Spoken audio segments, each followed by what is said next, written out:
Consider two stories. In the first, we have a man who has authored a book. He approaches a known credible publication house who decide to publish his book.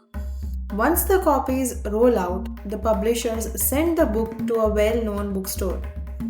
The book, with its creative cover, crisp pages, and beautiful narration, is met nicely with the readers. The word spreads, and more people flock to the bookstore to purchase the book. The bookstore profits.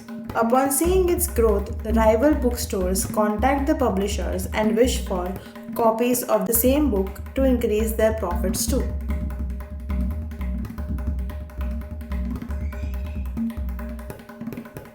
Now, in the second story, we have another author who has also authored a book. However, this author approaches a publication house that is rumored to be shady and lacks credibility. Once the copies are ready, instead of approaching bookstores, this publisher gives its copies to a roadside bookstall's owner. With no distinct editing, compromised material of the book, and pixelated illustrations, the book somehow manages to float in the bookshelves. But its low quality creates a buzz.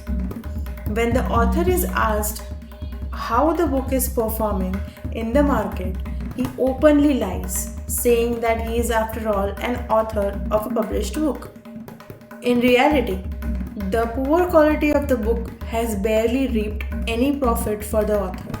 But influenced by his ill advice, more people approach the publishers asking them to publish their stories too, simply to be published authors.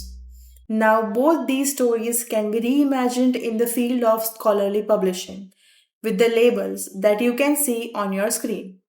Rethink both the stories by substituting the labels in our original story, and you will get a brief idea on the important role played by indexing databases and journal metrics in a researcher's career. To understand indexing, it is important to know how it is different from listing and abstracting. Listing is used when a journal is a part of a catalog or collection grouped by similar characteristics. Abstracting of a journal in a database refers to the storage of the metadata of a published manuscript, which may or may not be accompanied by the full text. Finally, we come to indexing, wherein a journal's manuscripts can be easily retrieved, discovered, and made accessible due to the indexing body's widespread reach and systematic organization of manuscripts based on keywords. Let us now understand when a journal is actually said to be indexed in PubMed.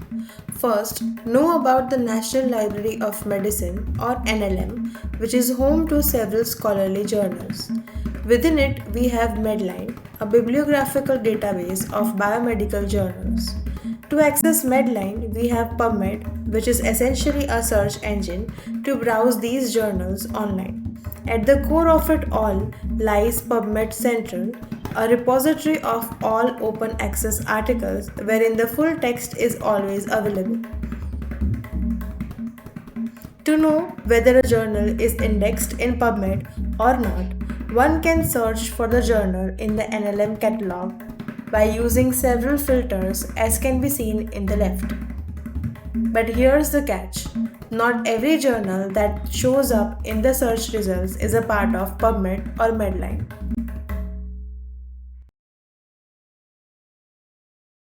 Let us understand this by our own evidence pyramid of PubMed indexing.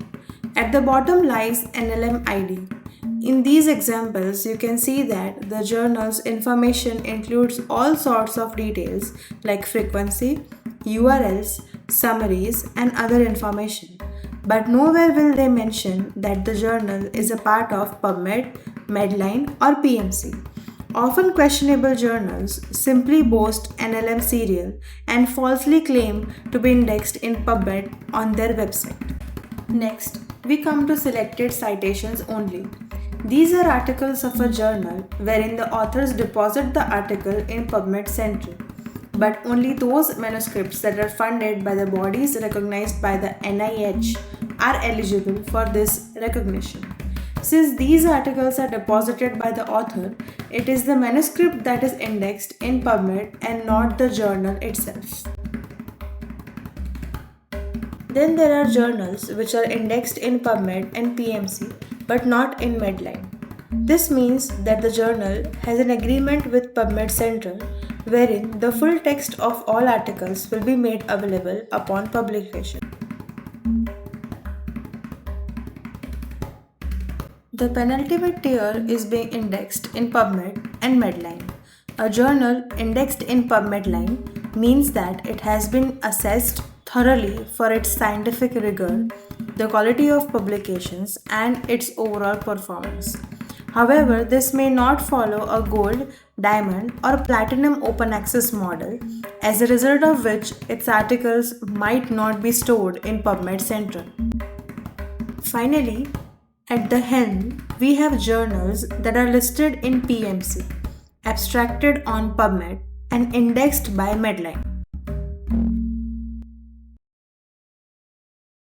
Now we come to Scopus, arguably one of the largest indexing databases for multiple disciplines. On the top right is the link that will take you to this page.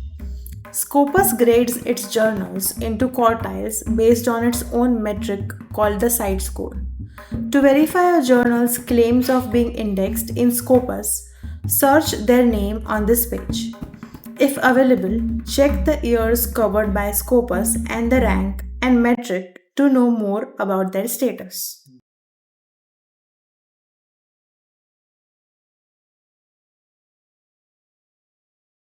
Web of Science is another reputed database that groups its journals into several collections based on the subject.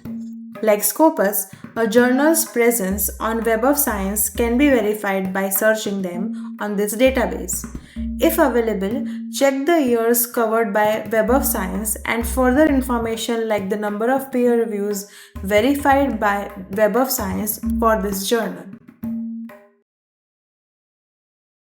Now that we know the nuances of verifiable indexing, let us see how predatory journals fool their victims. In unsolicited mails, they will make bogus and superfluous claims of being indexed. Some hilariously add social media, private websites, and reference management software as indexing database. Some journals claim to be indexed in PubMed, but upon cross-checking, you realize that even NLM does not provide an access to it.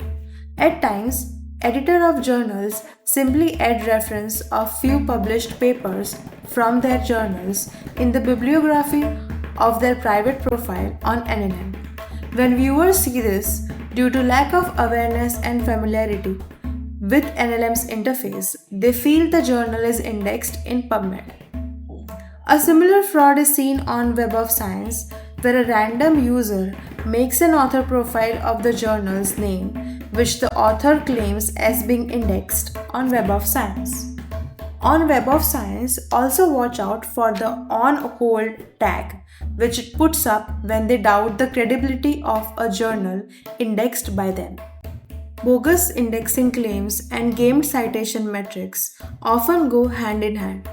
It is unnecessary and pointless to detail how these metric scores are assigned.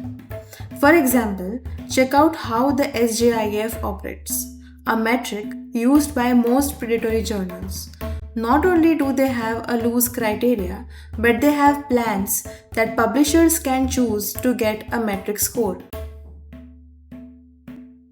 Thanks for watching.